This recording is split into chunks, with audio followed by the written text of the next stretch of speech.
So I saw this the other day. I guess something happened with the crypto king and got kidnapped and beat up or something like that. And then I saw CoffeeZilla did a video on it yesterday, and I want to see where Coffee's gonna go with it. Because I mean, Coffee loves to call out scammers and people who do that. So let's have at it. Most people know that I get threatened a lot on this channel. People don't like it when you expose them. I suggest you use the money you got from pumping your Patreon to hire a good lawyer. You're gonna need it. So scammers... Let's be real clear about, like, you can disagree and you can counterpoint. On the internet, there's a lot of people saying a lot of things, but it's not okay to threaten people.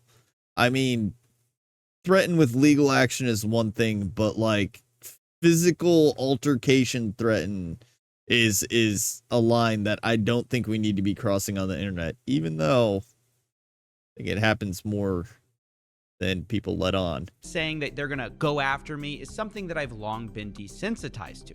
CoffeeZilla. Nobody knows anything about his family because they don't have the resources I have. But what we don't talk about a lot is that the opposite is also true. When victims of scams learn what's been done to them, the scammer very often becomes the target of a lot of personal threats. And I mean, it's hard to not take a scam personally. Obviously, if you look at it, if you get conned or scammed out of money, it feels very personal to you, and the reaction to that is going to be very personal. I think that's understandable, and it's unfortunate, but yeah. honestly, most of them seem to take the same approach I do. You unfortunately have to ignore it. Because 99% of the time, internet threats are just that, threats, which never go beyond the screen. And that's but this video where is they a need to reminder stay. that every now and then, someone will take it all the way. We're talking today about Aiden Platersky, a scammer who taunted his victims with flashy cars and took their money until it was too late. He took a lot of money. Kidnapped, beaten, and ransomed for $3 million, leading up to this video, which I will warn you may be disturbing. Everything that happened is my fault. I'm not going to put the blame on anybody else. I'm not going to try to put the blame on anybody else. I feel humiliated. See, like, and then you get this video and you're like, ha, I got him. But like, this video is obviously under duress. It's not how he truly feels. It's how he feels in the moment because of fear of safety, everything like that. But this is not okay. There's so many avenues, and like, I'm not going to justify any scammers or anyone stealing money because that is wrong on a completely different level for entirely different reasons. But like, physical violence and stuff like this crosses another threshold that you really can't come back from, right? I feel disgusted in my actions. I feel disgusted in what I did after 2021. I feel like He looks a lot of rough. It's so bad. These guys that are owed the money, I'm going to do what I can do to make it right. I'm going to call each and every one of you individually. What you just saw is a man who used to be called the Crypto King by Forbes.com. Who took in $40 million via a Ponzi scheme and never lot of repaid investment. victims. In this video, he appears to be apologizing for those actions, but now that he's free, he says he had no choice. Now, we first learned about the kidnapping. Again, you're under distress and you have no choice in the matter. Like, at that point, everything you do say is because someone else is making you through forceful actions. So it's very reasonable to understand that, like, yes, I made the video and I said those things, but I didn't have a choice. Kidnapping back in March when Aiden Platersky's father claimed that Aiden was kidnapped. But many people, including myself, didn't really know what to make of these claims because no evidence existed besides an interview, which was filed in court. The father says that his son was taken. They basically held him for approximately 3 days, drove him around to various parts of southern Ontario, beat him, tortured him, allowed him to make specific phone calls. Approximately 2 or 3 days later, he was released with the threat that he needed to come up with some money fast. Specifically, like, I don't know of a person, any reasonable person that's ready for this.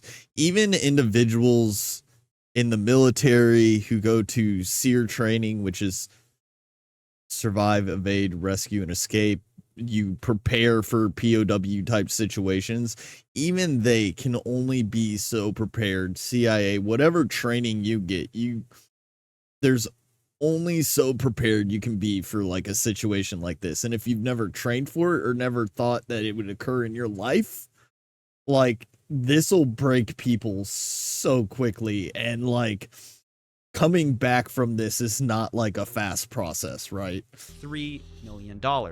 But this week we found out that this kidnapping was very much real, and that 5 men were arrested and charged with kidnapping. And we know that allegedly one of the kidnappers, Akil Haywood, actually knew Aiden quite well because he invested with him. Court records show Haywood lost more than $700,000 investing with Platursky, and in another twist, he was appointed as an inspector in Platursky's bankruptcy proceedings.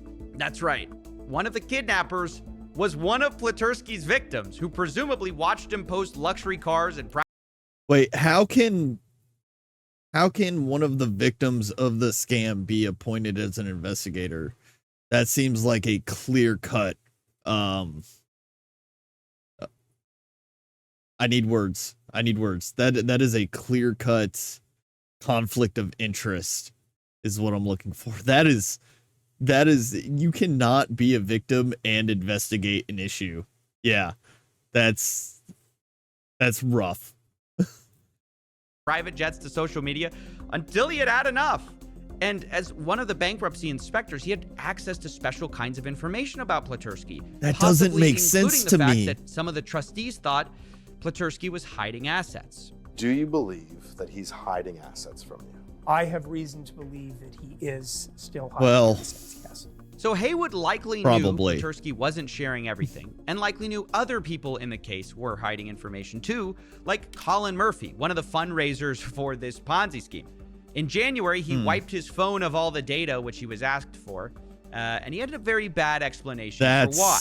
You wiped your phone before, knowing that. It just broke. Like one of the apps on my phone, and the phone was crashing, so like I just did a full wipe and reset because phone no worky, and then made better.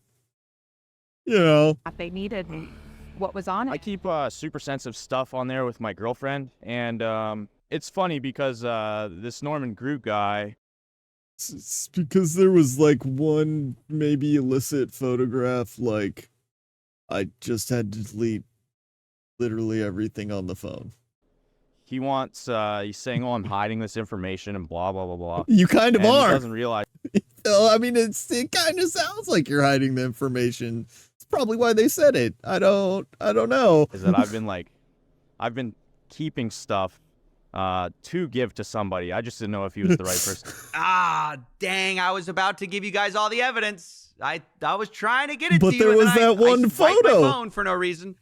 Yeah, this may be one of the most transparent ways to hide evidence. Wipe it before and go, I had a girlfriend, guys. Can't hold me accountable. And my point is, these details suggest that Haywood might have believed that Platursky was hiding assets that he could get that the court simply couldn't.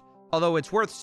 I love these scammers because sometimes like they do things like this and then they give the explanation because they like think that they can talk their way out of it, or they're going to talk their way out of it, or nothing's going to happen. But like they give these things that like, no, this makes total sense, right guys? Everyone agrees like this is logical, and you look at it and you're like, this is the dumbest thing I've ever heard.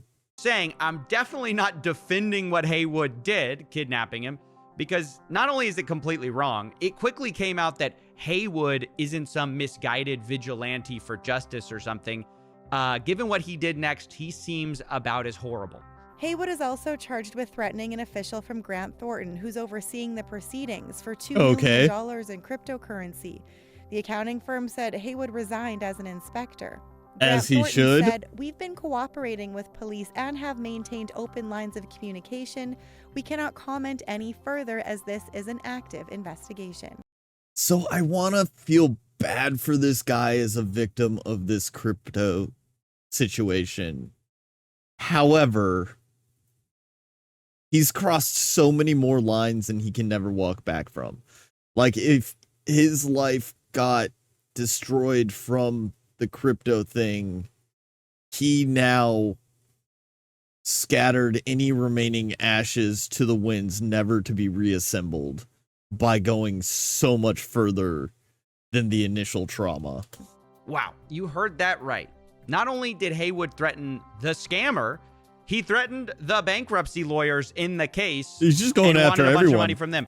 He's just blind rage. Everything's under attack now.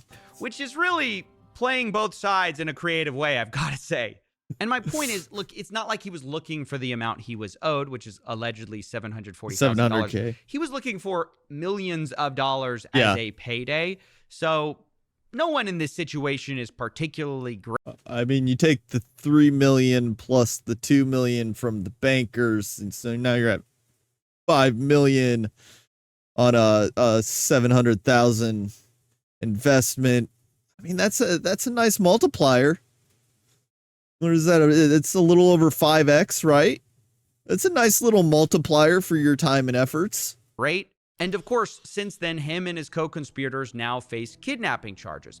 But what I do find very confusing is that all of the crimes being passed around here like a game of hot potato, the one person not being criminally charged in this situation, Crypto King, is Aiden Platursky himself, the original scammer in this whole situation that started. Because now he's a victim. Lied to all those people, said and he now was this he great can get cryptocurrency forex trader, allegedly stole tens of millions of dollars, spent most of it on cars, private jets, and expensive houses. But even on top of that, if you look at like the whole crypto space, I think people are so confused by it that it's really hard to charge scams within the crypto realm because people don't understand fully how it functions, and like they're almost benefiting from a ignorance in the system towards crypto that prevents them from getting charged with things. And like that's how these crypto scams are kind of like evolving to the point where like people don't know how to like charge. There's no charging or getting it back.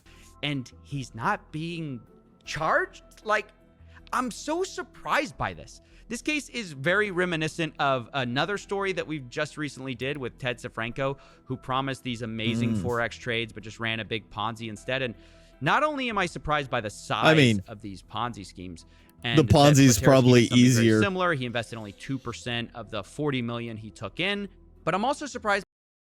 I don't know how I didn't make the money back for these guys. I invested 2% of it. I should have got it all back for them, right? That should have worked. 2% seems like a way to get all their money back and more.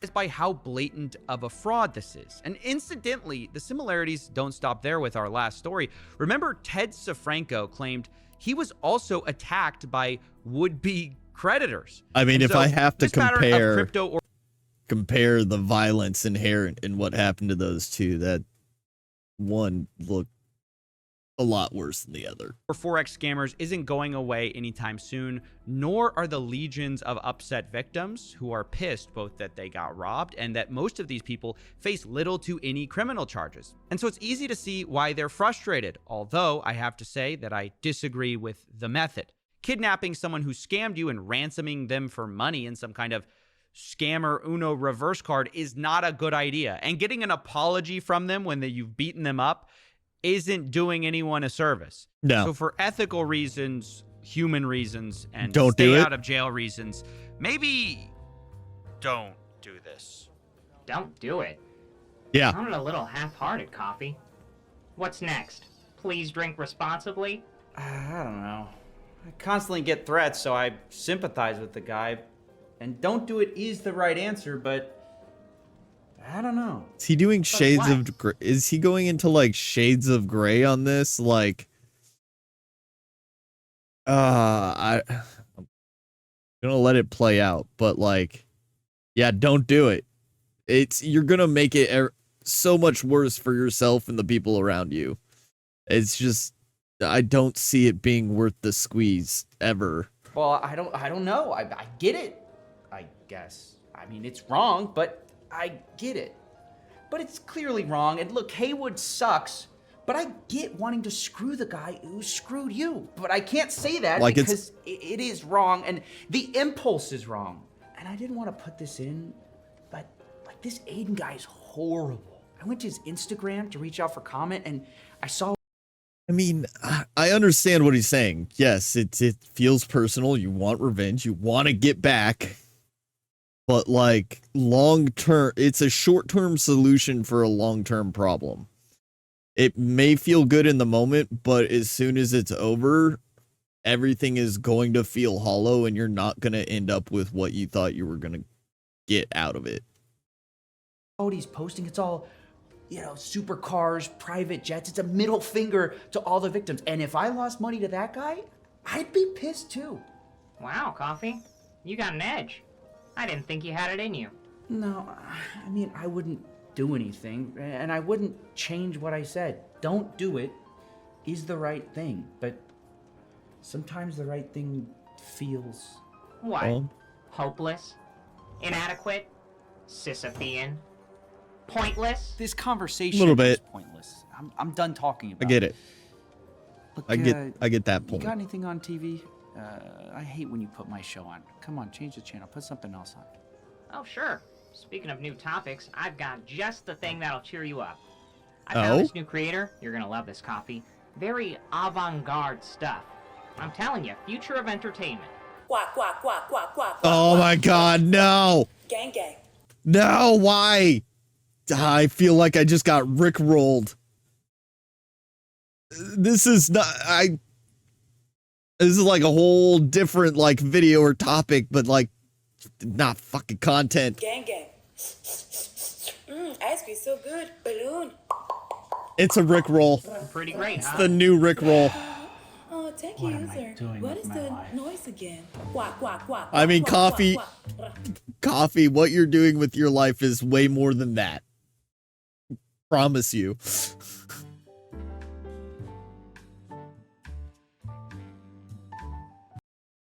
Hey, because of ongoing legal proceedings, I'm not doing any interviews at the moment. I would love to get my full side of the story out there. However, I will be doing so after the legal proceedings.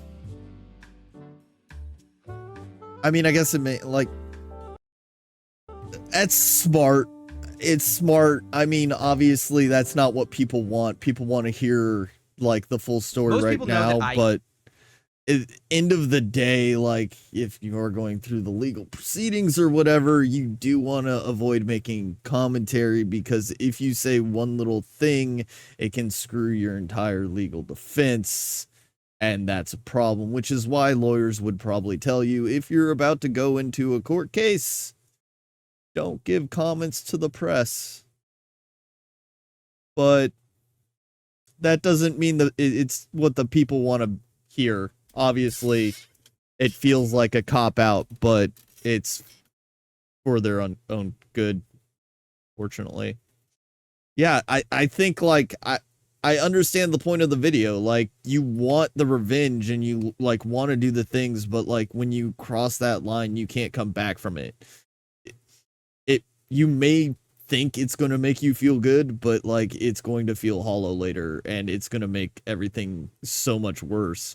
So don't do it is the right answer. It just sucks that don't do it is the answer you get. It's like when my truck got stolen and the DA called and said, well, the federal prosecutors took him for a different charge, so we're not allowed to charge him with the theft of your truck until after he gets done with that federal proceeding, which is looking at 6 years.